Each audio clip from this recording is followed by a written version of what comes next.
গোখরো সাপের কামড়ে সংকটজনক যুবক মাথাভাঙা হাসপাতালে চিকিৎসাধীন।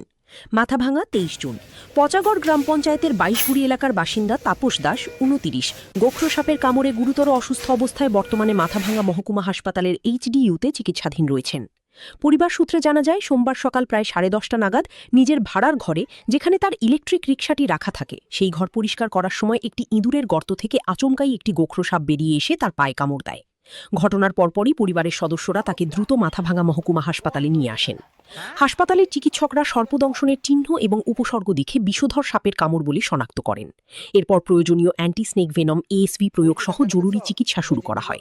বর্তমানে তাপস দাস সম্পূর্ণ বিষক্রিয়াজনিত প্রভাবে অচেতন ও কোমা সদৃশ অবস্থায় হাসপাতালে চিকিৎসাধীন রয়েছেন।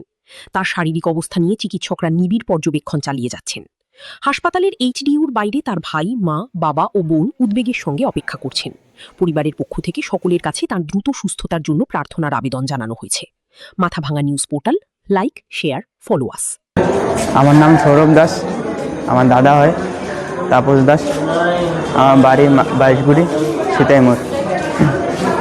আমি বাড়ি ছিলাম গরু দিতে, তো বাড়িতে চিল্লা হল্লা শুনছি বলে সাপ কামড়াইছে।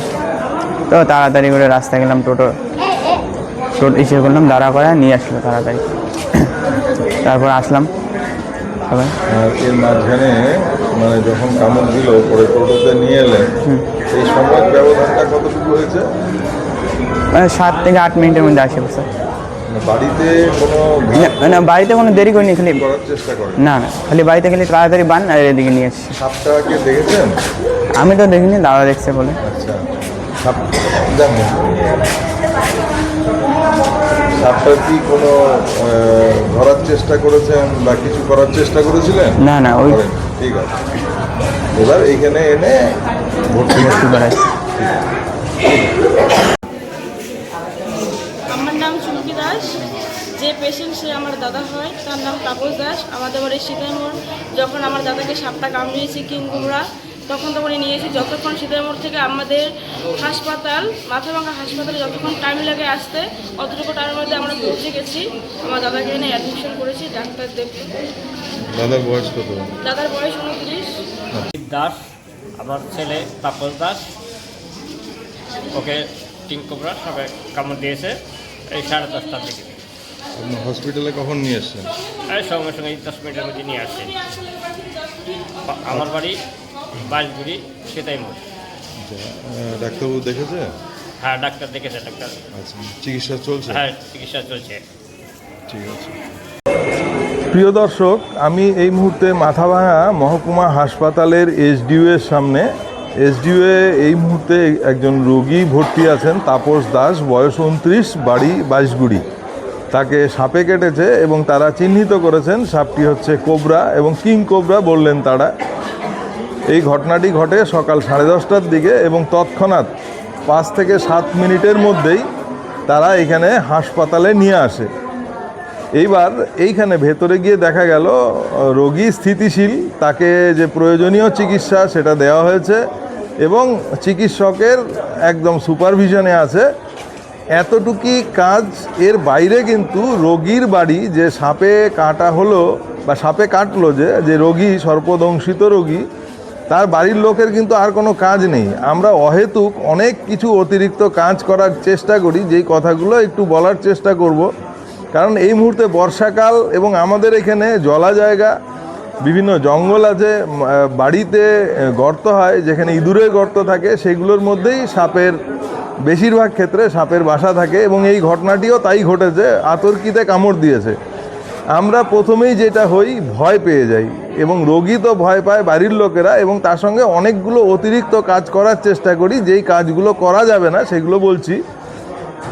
প্রথমে সাপে কাটা হলে তাকে শান্ত রাখতে হবে, একদম ধীর স্থির সে থাকবে এবং যেই অঙ্গে কাটা হলো সেই অঙ্গটাকেও শান্ত রাখার চেষ্টা করতে হবে। হাতে কাটলো বা পায়ে কাটলো, আমরা সবসময় সেগুলো দেখার চেষ্টা করি, চোখের কাছে নিয়ে এসে সেখানে মোচড়ামুচড়ি করি, চাপ দিয়ে রক্ত বার করার চেষ্টা করি। এগুলো কিন্তু করা যায় না। কেন করা যায় না? তাতে সেইখানকার রক্ত সঞ্চালনটা বেশি হবে এবং রক্ত সঞ্চালন যত বেশি হবে সেটা কিডনিতে এবং মস্তিষ্কে পৌঁছবে এবং সেইটাই কিন্তু একটা রোগীর জন্য ক্ষতির কারণ হয়ে ওঠে খুব দ্রুত।